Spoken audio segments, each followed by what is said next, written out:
Without further ado, I'd like to introduce Dr. Stephen Tucker to talk to us about why reversing aging is inevitable, as opposed to the usual traditional topic.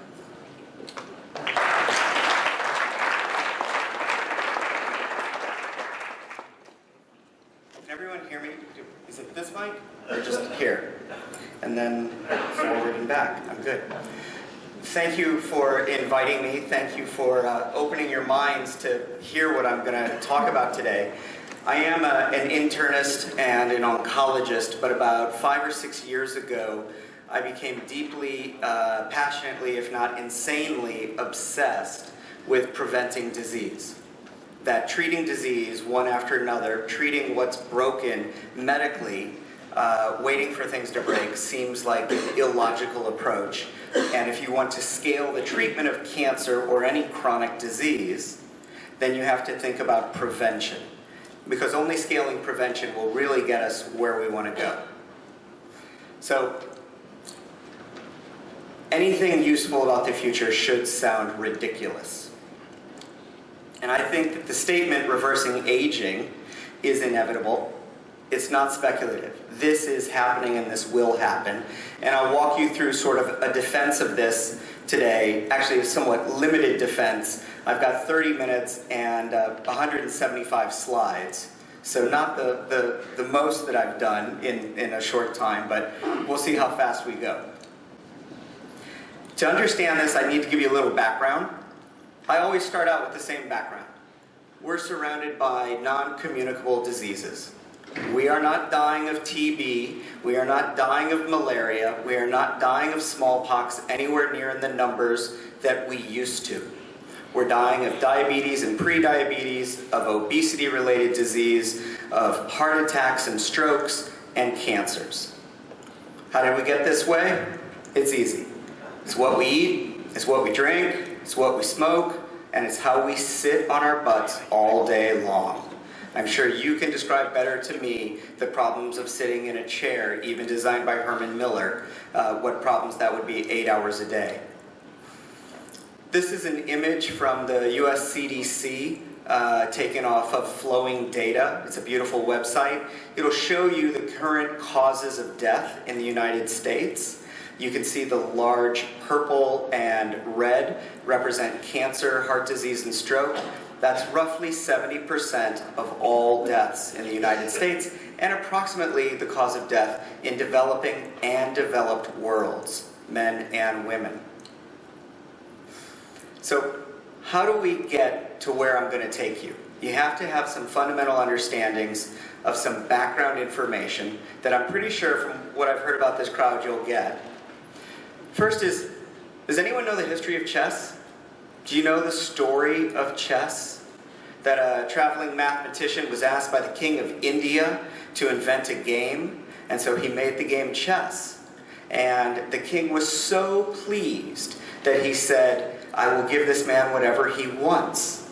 And the mathematician said, your happiness is all I require, your majesty. And the king insisted, let me pay you.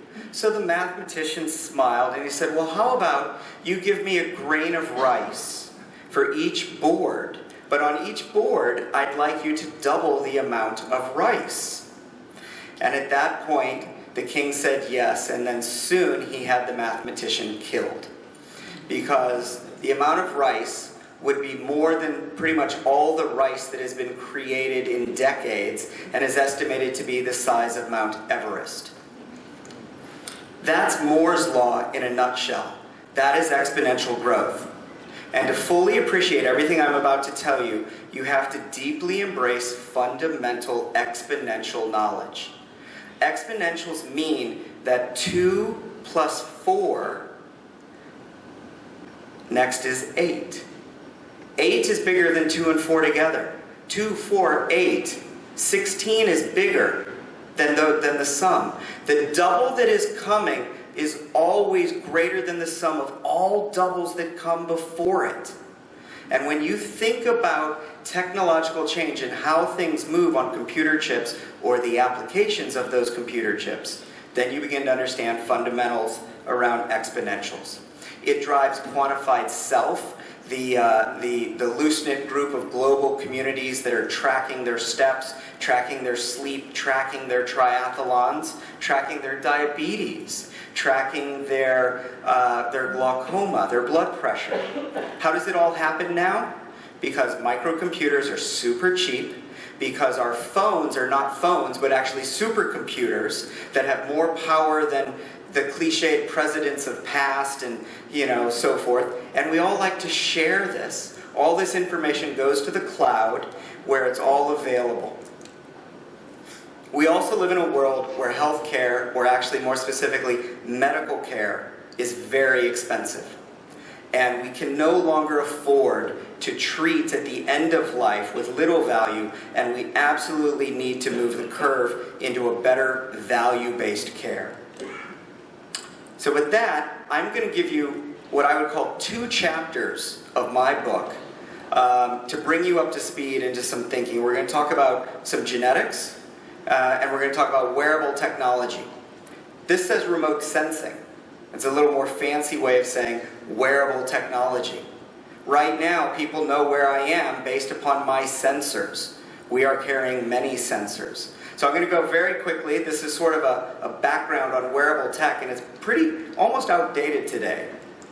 It all starts with the Fitbit, the simple pedometer accelerometer. Inside is a micro electromechanical system. This costs pennies. These devices can be showered from the skies. You all probably have 2 to 4 of them on you at any moment.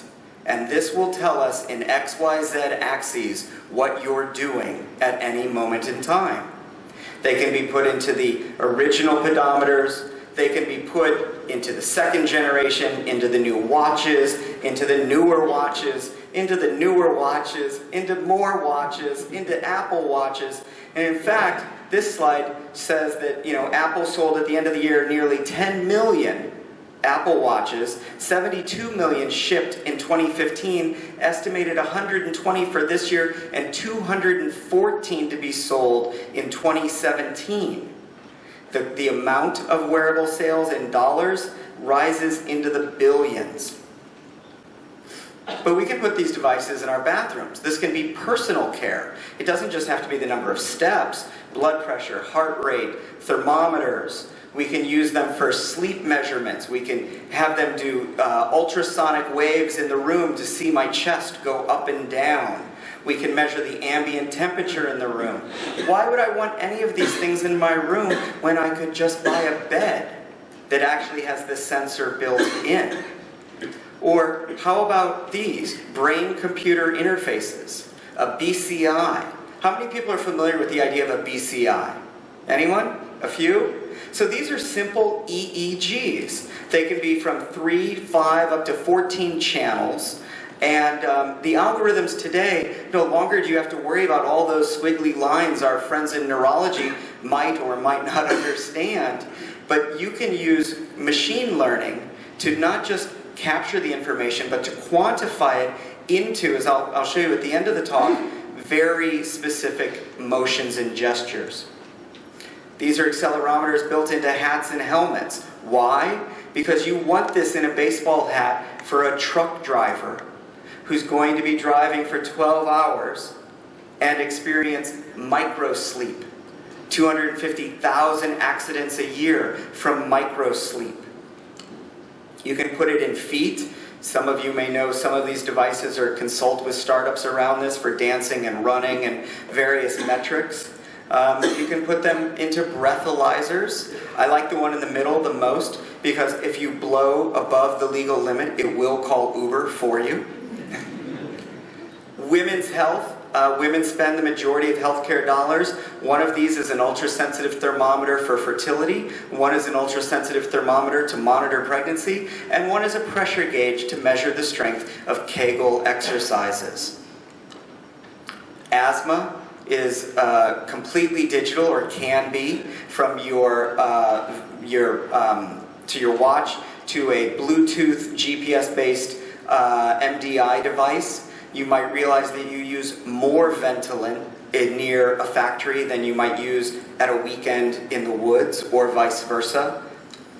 You might have other environmental sensors. Here in Singapore, we get a haze that comes and goes on occasion from Indonesia, causing terrible pollution and respiratory disease. So these are devices that can measure the PM 2.5, send it to the phone. This is a simple sticker that you can put on a baby in the ICU or at home that's going to Bluetooth the baby's temperature so you don't have to wake them. This is a contactless, consumer-grade thermometer using infrared.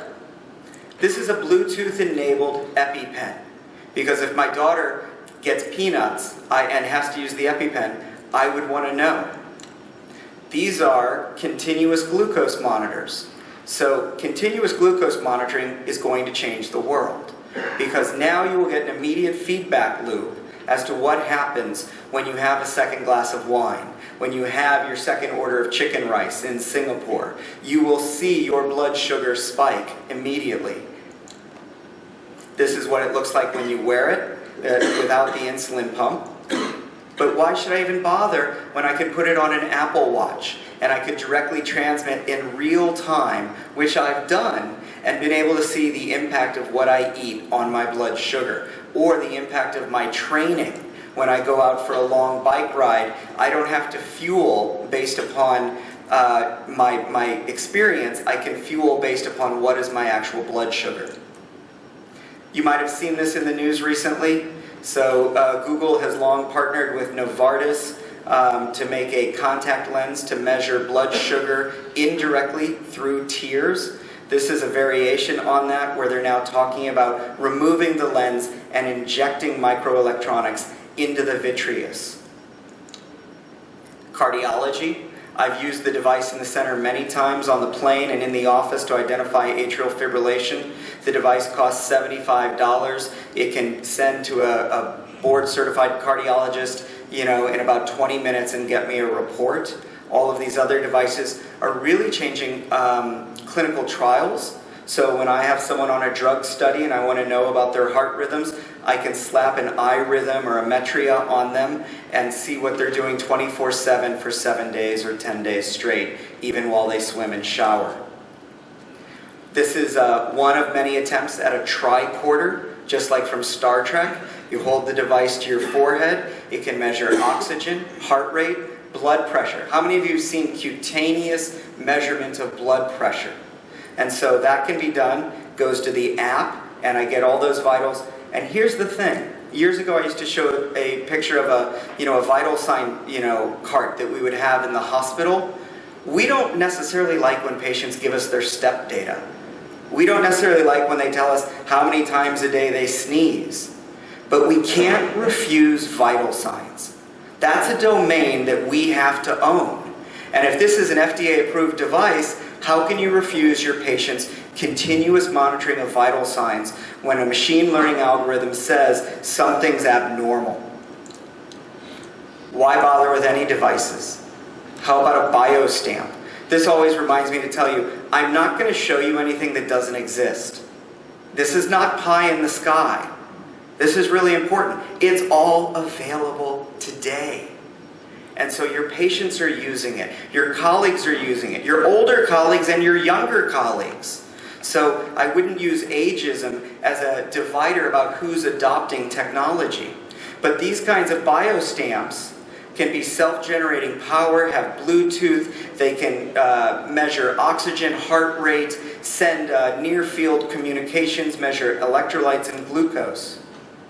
And as crazy as it sounds, you don't really want to put it on your baby, and you don't want to be that neurotic parent until your in-laws are coming to visit and they're going to take care of your baby for a night or a day or a week. But enough with that, right?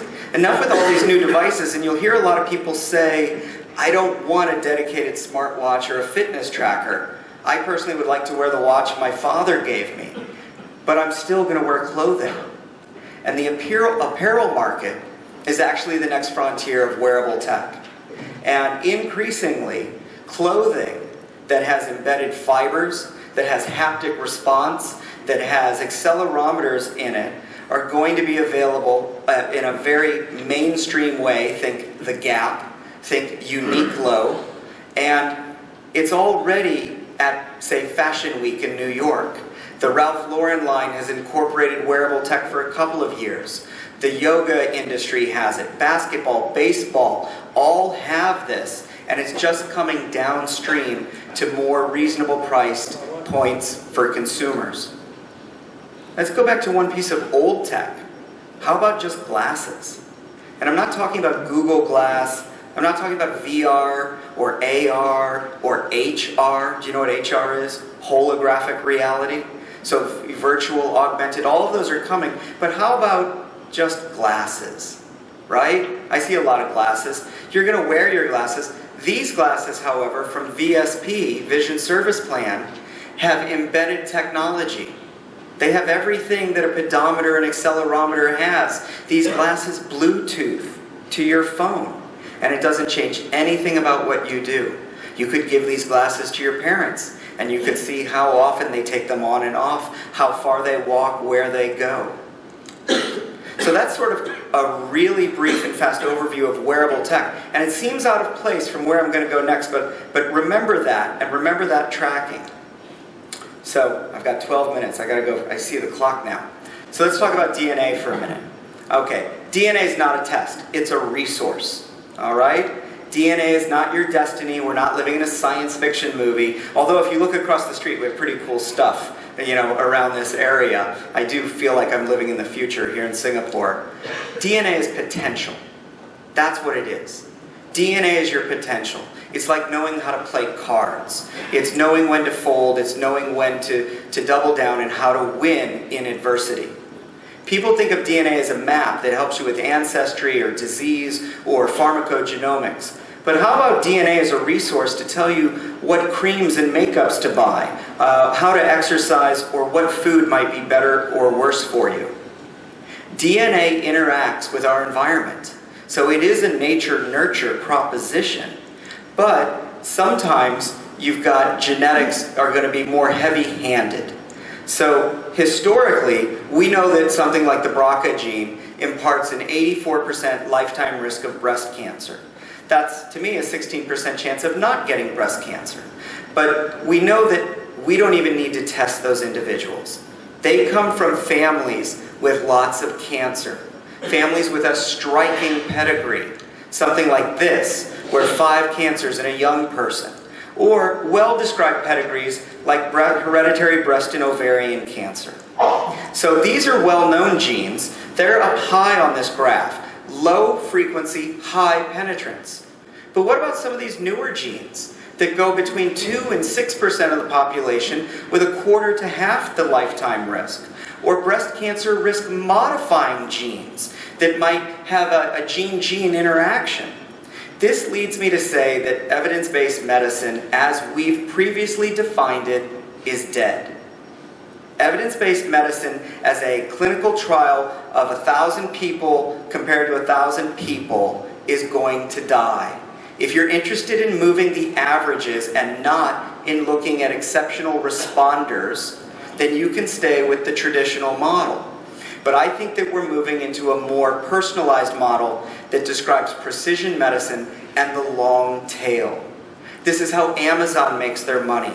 They know that you're going to buy the newest Star Wars download and then offer you Star Trek, right? So anyone who doesn't believe this also has never seen the genetic landscape of solid tumor oncology. It looks just like the long tail. We still have great variety. This is sequencing of breast cancer patients in Asia, and the reality is half of them are BRCA, but 50% of them are not. They are these other low and moderate risk breast cancer genes.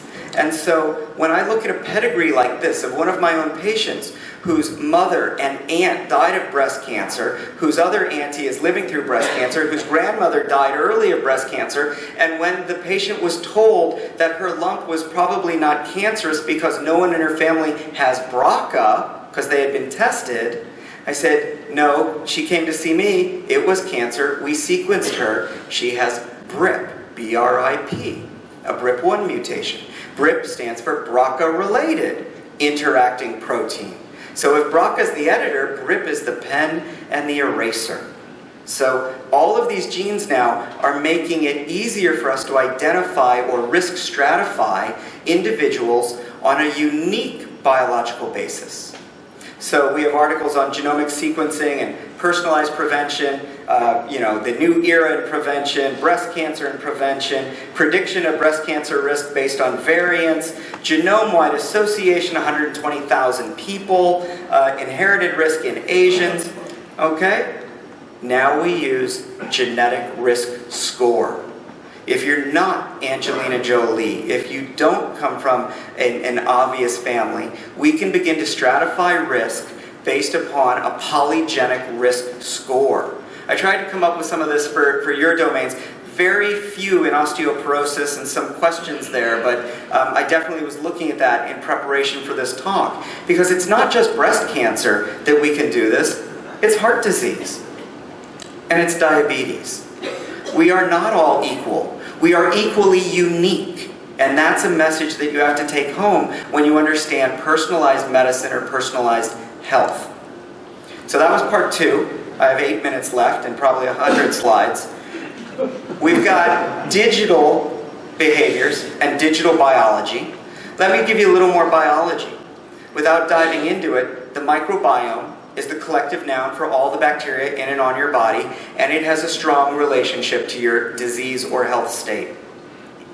Your metabolomics, all of biochemistry at once as a snapshot. How do your metabolomics relate to your genetics and your phenotype? What about your exposures in life? Can I measure my lead level? What about the phenotypic differences? Why does one girl save and one girl spend? Why does one girl have long, skinny fingers and the other short, stubby thumbs?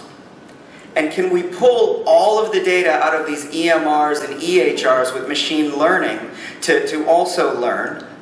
And how do we get the imaging into all of our databases to add to this machine learning? Well, this is always the most important slide in my talk for the last 6 years.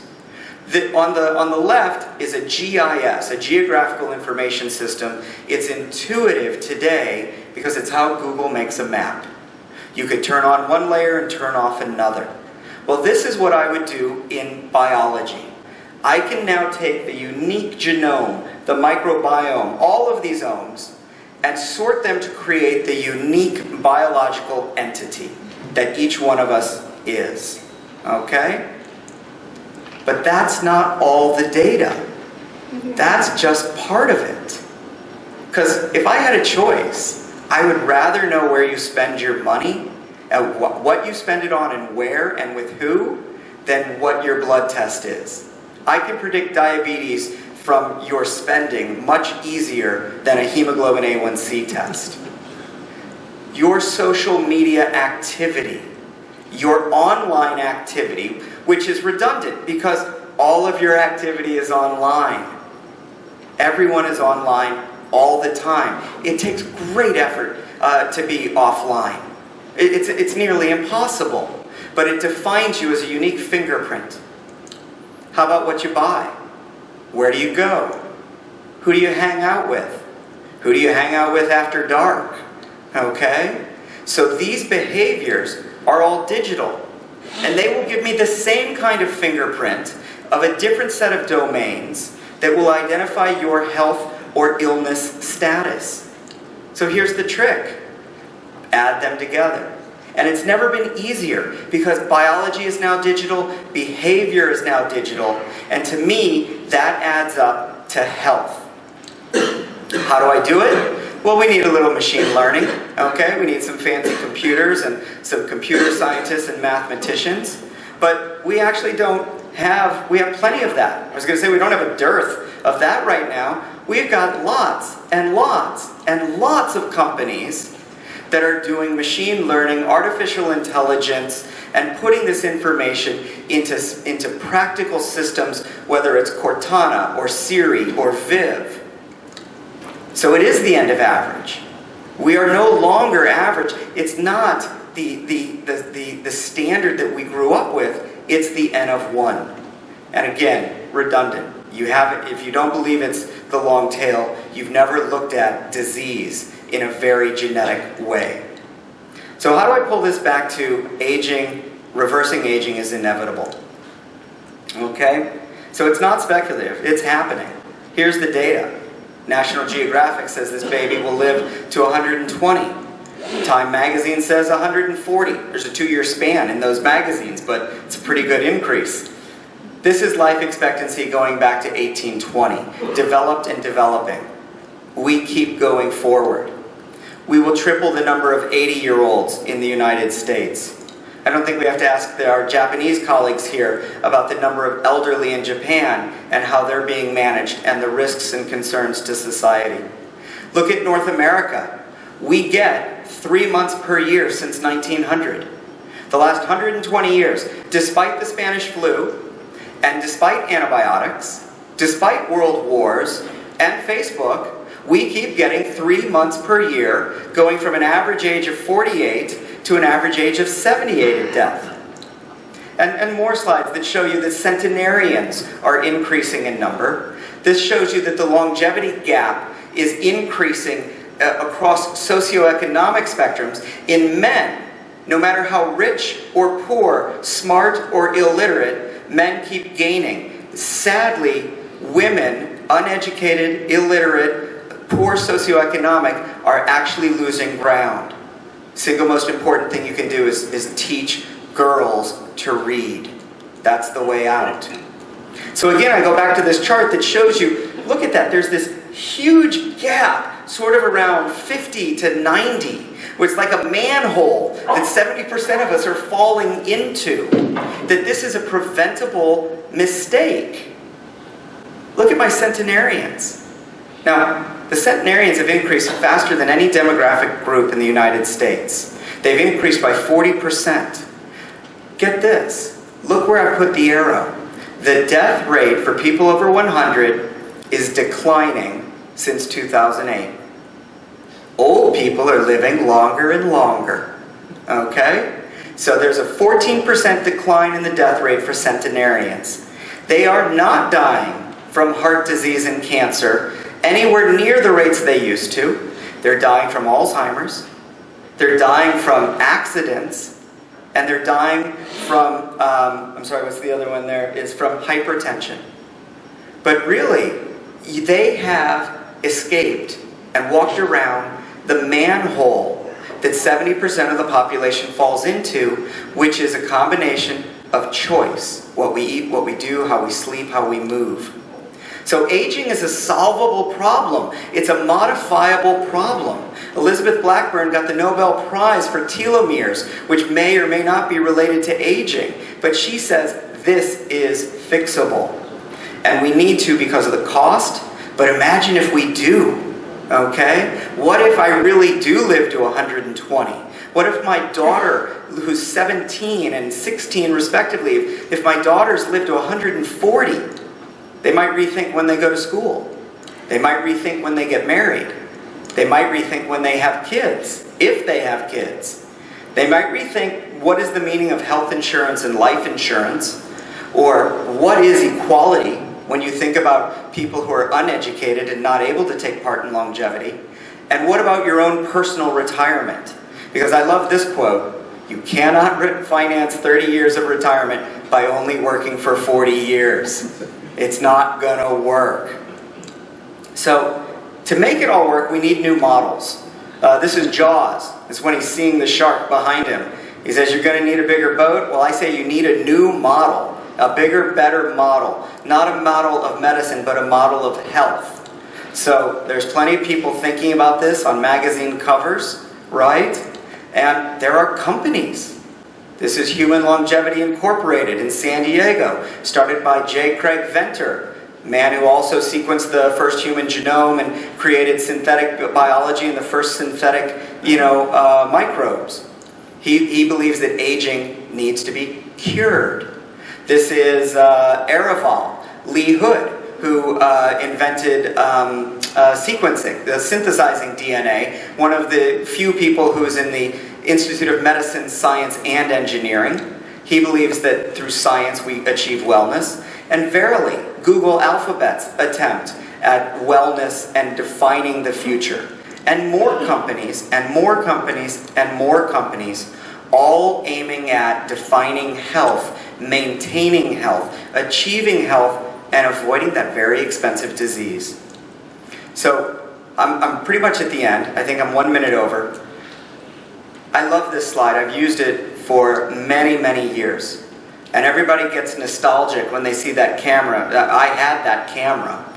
And the reason that it's in this talk is that it's a New England Journal reference. So this editorial said that when Kodak went out of business, after I think, 132 years, the CEO was convinced that they were in the film and camera business. They were not. They were in the imaging business. And the reason it's in the New England Journal of Medicine is, doctor, what business are you in? Are you in the medical business? Or are you in the health business? And that's a message that I firmly give to anyone who asks, and I firmly and passionately want to be strictly in the business of health. So with that, I'm kidding, I'm not done, I have more. It's only just a little more. This is the tip of the iceberg. Because I told you I'm only giving you 2 chapters out of my book. Because as crazy as this sounds, as over the top, remember I didn't show you anything that doesn't exist. And at no time did I talk about 3D printing of human parts. I never mentioned prosthetics, robotics, and bionics. I didn't talk about stem cells or cloning. I didn't talk about exoskeletons, which I assume you guys are aware of. I didn't talk about directed development. I didn't talk about brain imaging. I didn't talk about prosthetic limbs that are controlled by brains. I didn't talk about drones. And I didn't talk about drones that are also controlled by thoughts. Remember I told you I'd come back to that EEG? This is the world's first competition for flying drones, for racing drones, purely by thinking about it at the University of Florida 3 weeks ago. And if you really, look into thought-controlled drones, cars, and what you already know about prosthetics. And then I didn't mention autonomous vehicles. And the last talk I gave a couple weeks ago to a private group was the future of health is an autonomous self-driving car. Because that's going to free up an hour a day for everyone. Now I'm actually done. Thank you very much for your attention.